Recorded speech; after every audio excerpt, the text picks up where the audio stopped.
як чархболи ҳомили 15 кӯҳнавард дар поёни пиряхи Фортамбек дар ҳудуди ноҳияи Лахш ба садама дучор шудааст. Сафорати Русия мегӯяд 13 нафари онҳо шаҳрванди Русия мебошанд. дар садамаи чархболи ҳомили кӯҳнавардони хориҷӣ дар шарқи Тоҷикистон 5 нафар ба ҳалокат расиданд. Рустам Назарзода, раиси кумитаи ҳолатҳои фавқулоддаи Тоҷикистон, душанбеи 13 август ба радиозодӣ гуфт, ки дар ин ҳодиса 2 сарнишини чархбол ва 3 кӯҳнавард ҷон бохтанд. кумитаи ҳолатҳои фавқулоддаи Тоҷикистон бо нашри баёнияи расмӣ гуфт, ки ҳар 3 кӯҳнавардони ҷонбохта дар ин ҳодиса шаҳрвандони Русия мебошанд.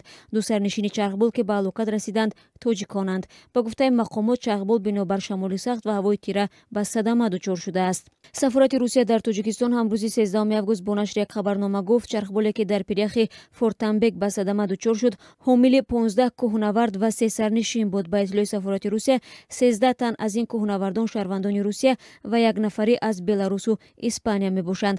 ҳар 3 сарнишини чархбол шаҳрвандони Тоҷикистон буданд.